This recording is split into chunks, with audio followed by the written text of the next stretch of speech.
Monday, March 9th, 2026 made financial history. WTI crude spiked to $119 a barrel, its highest level in nearly 4 years.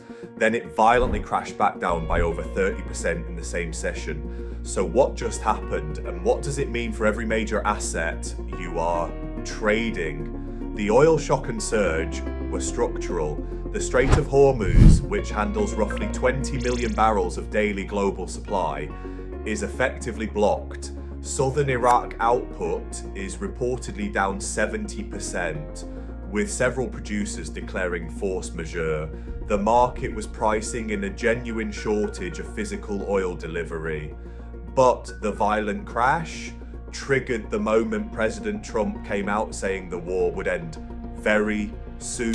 I think soon. Okay, and with respect Very to... soon. Look, Dismissing it as merely a quarrel to resolve, the market snapped back instantly.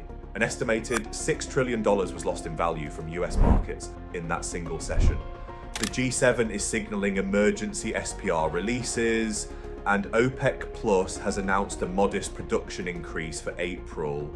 But with the Strait of Hormuz likely to remain blocked as long as the conflict continues, these are pressure relief valves, not solutions.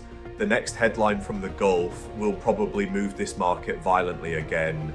But let's zoom out. Like, Trump wants a weaker dollar to manage a mountain of national debt.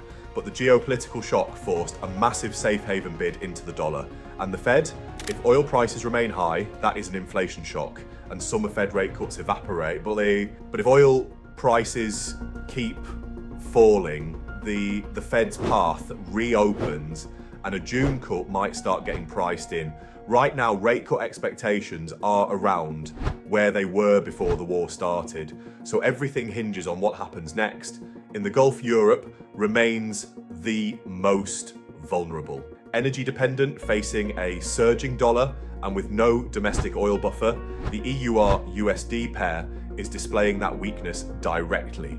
But China faces the deepest structural problem. Before Iran even escalated, the US extracted Venezuela's Maduro, cutting off 389,000 barrels per day. Add Iran's 1.38 million barrels per day, and roughly 15% of China's total oil imports are gone overnight. Russia is now their last major discounted supplier.